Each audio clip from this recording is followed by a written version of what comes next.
ನಮಸ್ಕಾರ. ಯಾರ್ಯಾರು ಸಬ್ಸ್ಕ್ರೈಬ್ ಮಾಡಿಲ್ವೋ ಸಬ್ಸ್ಕ್ರೈಬ್ ಮಾಡಿ.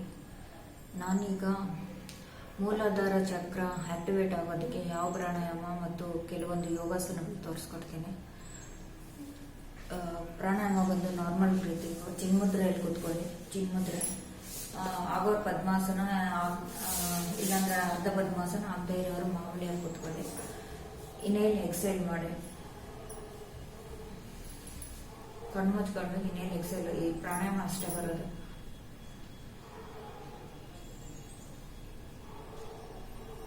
ಇನ್ಹೇಲ್ ಮಾಡ್ತಾ ಇದ್ದೀನಿ, ಎಕ್ಸೇಲ್ ಮಾಡ್ತಾ ಇದ್ದೀನಿ ನೋಸಿಂದ. ಈಗ ಕೆಲವೊಂದು ಯೋಗಾಸನ ತೋರಿಸ್ತೇನೆ. ಇದು ಬ್ಲಡ್ ಸರ್ಕ್ಯುಲೇಷನ್, ಬ್ಲಡ್ ಪ್ರಾಬ್ಲಮ್ಸ್ಗೆ ತುಂಬ ಒಳ್ಳೆಯದು. ಬ್ಲಡ್ ಕಾಯಿಲೆ ಇರುತ್ತೆ ನೋಡಿ ಅವ್ರಿಗೆ. ಪಶ್ಚಿಮೋತ್ತಾಸನ ಇದು ತುಂಬ ಕಷ್ಟ. ಪ್ರಾಕ್ಟೀಸ್ ಮಾಡಿದ್ರೆ ಈಸಿ ಆಗಿಬಿಡುತ್ತೆ. ಒಂದು ಸ್ವಲ್ಪ ದಿವಸ ಪ್ರಾಕ್ಟೀಸ್ ಮಾಡಿ. 2 ಕಾಲು ನೀಟಬೇಕು. ನೀಟ್ಬಿಟ್ಟು ನಮ್ಮ ಫೋರ್ ಹೆಡ್ನ ಮೊಣಕಾಲಿಗೆ ಟಚ್ ಮಾಡಬೇಕು. ಮೇಲೆ ಹೋಗೋ ಕೈ ಥರ ಮಾಡುವಾಗ ಇನ್ಹೇಲ್ ಎಕ್ಸೇಲ್ ಮಾಡಿ, ಬೆಂಡ್ ಮಾಡುವಾಗ ಎಕ್ಸೇಲ್ ಮಾಡಿ. ನಮ್ಮ ಇದು ಫೋರ್ ಹೆಡ್ ಇದು ಟಚ್ ಆಗುತ್ತೆ.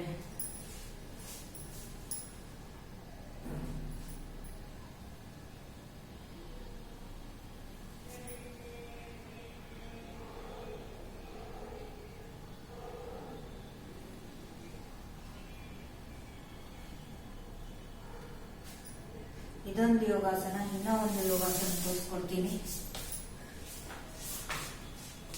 ಭುಜಂಗಾಸನ ಅಂತ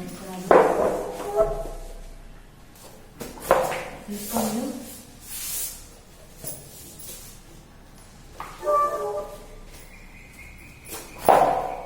ನಮ್ಮ 2 ಕೈ ಇಲ್ಲಿ ಬರಬೇಕು, ಚೆಸ್ಟ್ ಹತ್ರ.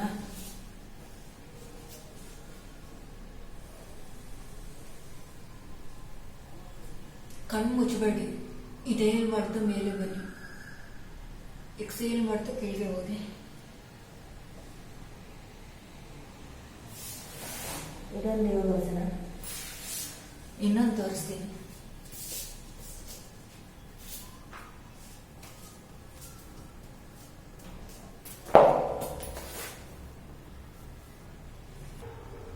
ಇನ್ನೊಂದು ಬಂದು ಪಾದ ಹಸ್ತಾಸನ.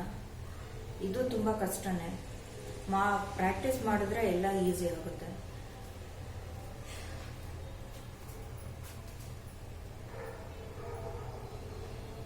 ಇಲ್ಲಿ ಬರೋವರೆಗೂ ಇನ್ಹೇಲ್, ಇವಾಗ ಎಕ್ಸೇಲ್ ಬೆಂಡ್ ಮಾಡೋದು. ಎಕ್ಸೇಲ್ ಮಾಡ್ತಾ ನಮ್ಮ ಮೊಣಕಾಲನ್ನ ಟಚ್ ಮಾಡಬೇಕು ನಮ್ಮ ಫೋರ್ ಹೆಡ್ ಇಂದ.